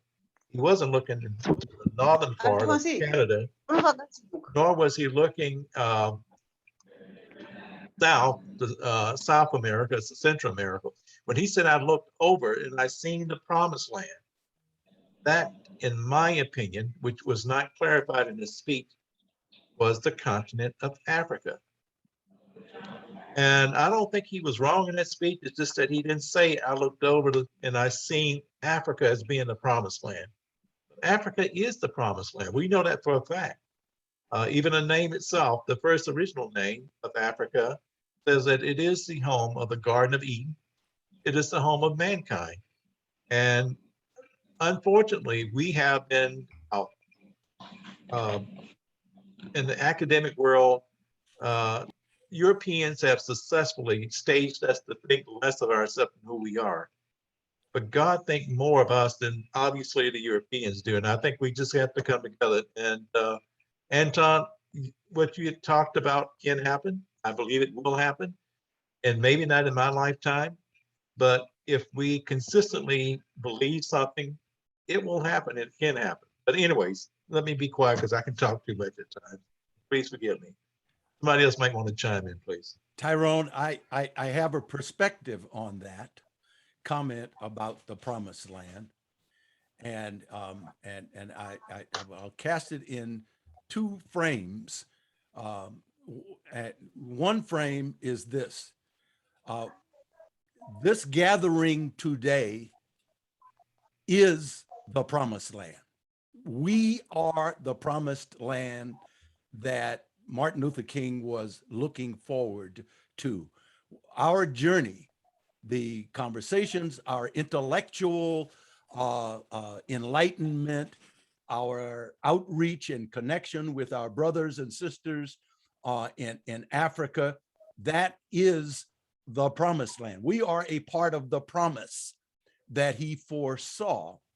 Now, how we make that promised land better is the other thing that I want to just kind of reflect on. And here's how I've reflected on that. There are three options we have collectively: segregation, integration, or what's the other word? Assimilation. And assimilation is where you give up your identity. You just become something that you're not, whether you do it voluntarily or it's done to you involuntarily. And we have experience with that involuntary assimilation as slaves here in this country. The other options are segregation and integration. We are often, I'm often in discussions about comparisons between us and Asians, us and the Jewish people, us and some of the Latin brothers and sisters who've come to this country, and talk about how they unify better and have more effective outcomes on some occasions than we do. And in the case of the Asians and the Jewish population, they have chosen to integrate. They've not given up their identity, but they've chosen to integrate on their terms. In New York City, the high-performing high schools, the selective enrollment high schools, where you have to test to get into these high schools, where the best public education in New York City is taken, but is dominated by Asians. They have chosen to make that their arena of competition, and they don't want to hear anything about affirmative action or social adjustment. It's merit-based entry into those high schools only, but that's how the Asians have chosen to integrate. My daughter went to Berkeley. The incoming class at Berkeley when she left there was over 1/3 Asian. They have chosen to integrate into our society at the best university on the West Coast. So what we have to choose is whether we want to segregate, and by segregating, and many folk are asking us to return to segregation. And I will tell you, I grew up in a 100% segregated community, and I don't want to go back there. As Moms Mabley used to say, the good old days, what good old days? I was there, and where were they at? There were no good old days. What we're living in now is much better than those good old days ever were. However, we have to choose how we want to leverage our specific intellect and strengths, and they are many. Black folk have excelled in every arena of performance there is. Political, we've had a Black president. Social, we've dominated TV and entertainment. Athletics, we've dominated sports. We can dominate wherever we choose to contribute. So what happened was the very best Black athletes went and dominated in the National Football League and in the Major League Baseball. And a victim of all of that is the Black Baseball League failed. The victim of all of that is today, there are only 4 working NFL professional football players from HBCUs. All of the very best NFL football players go to another place to train and prepare themselves. But we're starting to get involved in ownership. We're starting to get involved in head coaching and leadership and management. So we have to choose how we want to integrate. It's not an either or. We build on the strength of our HBCUs. We build on the strength of the Black communities where we grew up and learned all these values that we're sharing today. And then we choose where to go compete, whether it's a Fortune 500 organization or whether it's politics or whether it's athletics or entertainment. The hands down #1 best comedian in all the world today is Dave Chappelle.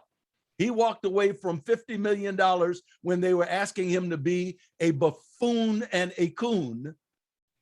And now he's competing on his own terms in the entertainment world. And that's just a few of the examples that I would say. So you're looking at the promised land. It's right here on the screen. Take a screenshot. You see it. It's right in front of you. And what we have to do is pass that promise on to our children and our grandchildren and make sure they appreciate what we've been through and how rich what we have learned and have become is as we pass it along to them. Forgive me for the sermon. No, thank you, sir. I am honored, and I'm sure everybody else is honored by your presence. If anybody else cared to chime in, he's a hard act to follow, everybody. You're certainly welcome to do so. Anton, you seem to be engaged somewhat. Yeah, I agree. I was just going to say, to add to that, is that we can certainly dominate any field. As a matter of fact, Nigerians are coming over here and actually dominating Asians in the academic field already. We see it, right? So Black folks are dominating education in a lot of ways in the form of Nigerians and Ghanaians coming over here to the United States and outperforming their Asian counterparts even in a lot of these universities. I think a lot of that has to do with culture though, right? Because I know Nigerian culture is similar to a lot of those East Asian cultures in that they place a high premium on education, a very high premium on education. So when they come over here, they really take advantage of the opportunities. And so I think immigrants in particular come over here and really thrive in the educational field. Asians happen to be one of the prominent immigrant groups that come over here and really, dominate the higher education, but they're not alone, right? Because a lot of Nigerians, as I said, and Ghanaians and other Africans who immigrate here are really outperforming the Asians and the white folks in higher education as well. So I think that's a mindset thing. And I'm wondering if as African Americans, we can try to adopt some of those mindsets, right? To really try to take advantage of higher education. I know a lot of it has to do with funding and a lot of it has to do with circumstances that we grow up in the inner cities and things like that. But yeah, that's all I wanted to add to what Madison said. Everyone, this has been one of the most exciting days of my life. And I must tell you, last night I was very, I don't know, a little hesitant about today. I feared that it would turn to be something unproductive because of the title of what we were seeking to do today. But in my heart, I believe that this has been the most productive day in the many years I've lived to be one of those days. I will not forget the comments that each of you guys have shared and brought forth your spirit. Anybody who should be blessed and with the patience to listen to our discussion, they are going to be uplifted, no question about it. So there are things that's going to happen in our world that we live in. And we have people in this promised land environment. Thank you, Mr. Madison, for telling us that, and God bless you. I've always been a fan of yours, and sir, I will always be that way. And that will not change, I can promise you. Well, I am very appreciative of everybody who came in here today. I guess I'm summarizing today because at some point we have to end our love for each other. And this is actually love that we have between us to talk and share our experiences so we each can grow and become better people at who we're trying to be. And we need to connect to our sisters and brothers, Africans and African American. Please, I do ask everyone to reach out and get to know somebody who you do not know, but make them a part of your family, like Stella and people I met in different parts of Africa, Luca, Lemon. I met a lot of wonderful people and continue to meet wonderful people, and I am blessed by that. Anton, you're a blessing as well. So, guys, I know this has been a beautiful meeting to everyone. It has been to me. I've learned a lot again, and I thank everybody for enriching my day. And if anybody have any closing comments, please do so. I have 2 words. Thank you. Thank you is my thank you to you, sir. Anybody else care to chime in? Well, thank you from my hand. I want to thank Mr. Tyrone for coming up with such a brilliant idea of bringing people of Africa, but those in America, and trying to gap. You are bridging. You are closing the gap.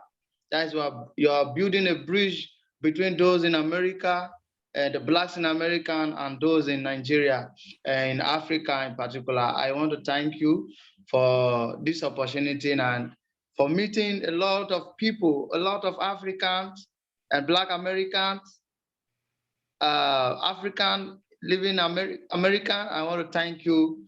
Thank you for this opportunity. It's a real one. And I hope this continues. And then time to time, I hope we'll get to get more of this. Thank you very much, sir. Listen, we are together. It's not just me. We are building the bridge, and I thank you as well. Stella, do you care to comment? I know you were there. Yes, I would like to say something. Hi, Stella.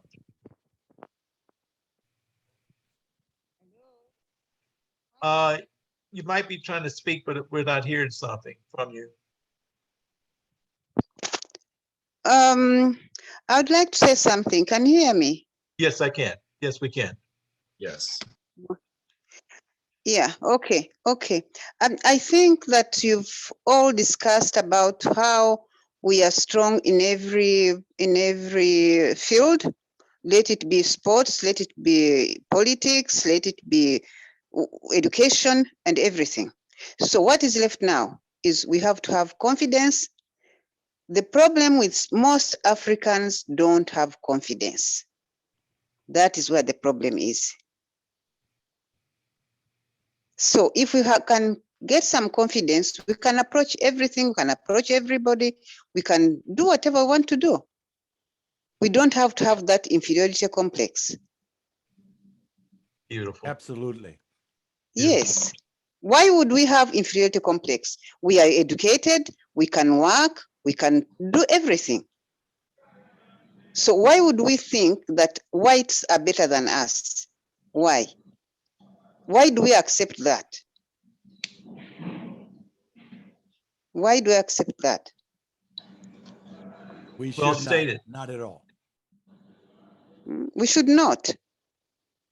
We should Right. not. Actually, in this country where I live in Rwanda, we don't accept that. We have overcome that.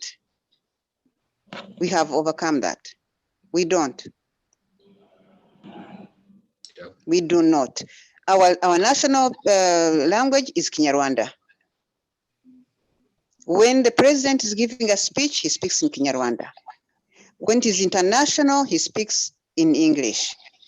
But Kinyarwanda comes first. So it's us to put ourselves where we want to be, where we belong. We belong on top. We don't belong on the bottom. Stella, I wish that you had got in here early and speak the things that you're speaking now. And first of all, I thank you because you've always been quiet when you came in, but obviously it's your time to teach all of us how we Yes. need to be and how we should be. And your country is setting the stage for the entire continent of Africa. I think your president has that vision. And if other leaders would follow what he is doing, and I've been noticing your country, where you guys had the genocide that occurred there, and yet still today, look at your country. Look where you guys Yes, are. and we are united now. We are united because we wanted to build a country. We Right. forgave each other. We forgave each other. And we became together, and now the country is #1 in Africa. It's #1. It's because we are proud people. We have to be proud. We have to be proud of ourselves. We know where we belong. We belong on the top. So if we come together, we can be #1. Sorry, my phone is terrible. No, Sorry, you're sorry. wonderful. Who is 435981? I see you just came in, and we're getting ready to adjourn the meeting, but certainly want to recognize you. Hello? Pardon? Pardon? Pardon? No, there's My somebody else. mic. Somebody else just came in. I think they're Yes. trying. Yes. Yes. Hello? Okay. Yes, hi, how are you?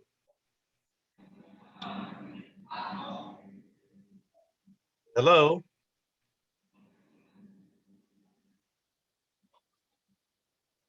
Okay, well, if that's, nobody else have any more closing comments, Mr. Aluka, I remember the last time you prayed. You were very impressive. May I ask that you pray to close our meeting, please, sir? Well, before he closes, I just want to give a closing comment real quick. Please, please do, please. Yeah, I just wanted to say thank you all for coming and thank you for having me. It was a pleasure as always, and I look forward to our next conversation and just seeing how we are uniting here as African Americans and Africans as well. I believe the way forward for us is up and together. So we'll continue to unify as Africans and African Americans, and I think when we join forces, we'll be unstoppable. So it's been a pleasure. And I look forward to what's in store for our next conversation. Okay, wonderful. Let me say this, please. And Luca, I'm going to ask you to say the closing prayer. The T-shirts that everybody ordered, they should be shipping out in the next week or so. And I thank everybody for participating with the initiative to get your picture inserted in the graphics of the song African Unite. That song has been published out, so if you guys want to download it, please support Mr. Lemon Black. Also, we have another project that's in the works. The song will be titled Climate Change. And if you guys, this whole conversation today leads into that direction of a climate change. And you will hear a song that will be developed by Mr. Lemon Black. So please stay with him, okay?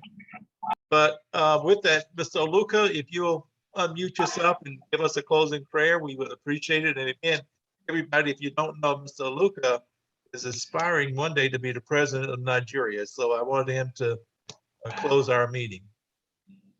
All right, let's pray. In the mighty name of Jesus, Lord, Heavenly Father, we thank you. We thank you for a time like this. We thank you for giving us the grace. We thank you for giving us a peaceful environment. We thank you for a fair weather. We thank you for bringing people from all walks of life, from different countries, to come and give solution to the challenges of Africa. Lord, we thank you from how we started to this moment. We give you all the glory. Lord, as we close this meeting, we're not leaving ourselves, but we're not leaving your presence. We're going to remain in your presence. We'll be under your watch. We're going to be under your guard till we meet again. Father, we thank you for everything you've done for us. We thank you for our families. We thank you as we go back to our respective countries. Father, you will be with us and make Africa unite and make everyone come together to get this feeling that we are not inferior people. We thank you for everything you have done. Thank you, everlasting Father. In Jesus' name we have prayed. Amen. Amen. Thank you so much. Everybody enjoy your wonderful day. And I again thank everyone. Tyrone, Thank you very much. Please, Thank you. I'm Tyrone, dropping. before we all go, I would like to have contact information for everybody that I haven't. I have reached out to most of you during the course of this call, asking you for your contact or asking you to be my friend on Facebook. So if I can have that information, I have just sent Stella a chat message. So if she's still with us, Stella, if you can just give me your WhatsApp contact information or Facebook page, I would love to stay in contact with you. Everybody else I've already reached out to. Thank you, sir. It to you just now. Great, thank you. And Valerie, thank you for sharing your Okay, good beautiful night, smile. everybody. All right. Thank you for organizing these meetings too. And you tell Professor G, I am a little upset with him, not totally, because I know he's busy, but he would have been wonderfully enjoyed today if he had been here. Yes, His absence, tell him we say hello. And we I missed him will. today, okay, please make him aware. I definitely will. Okay, guys. Well, look, that being said, I thank everybody for being here. And it has been a blessing for me. And now I can live the day with a lot of joy in my heart because of all of you guys. Okay? Take care, everyone. All right. Here. Thank you. Bye. Thank you. Bye-bye. Thank you. Thank you, guys. Thank you, Terren. Thank you so Thank much. you. Thank you for hosting us. Thank you.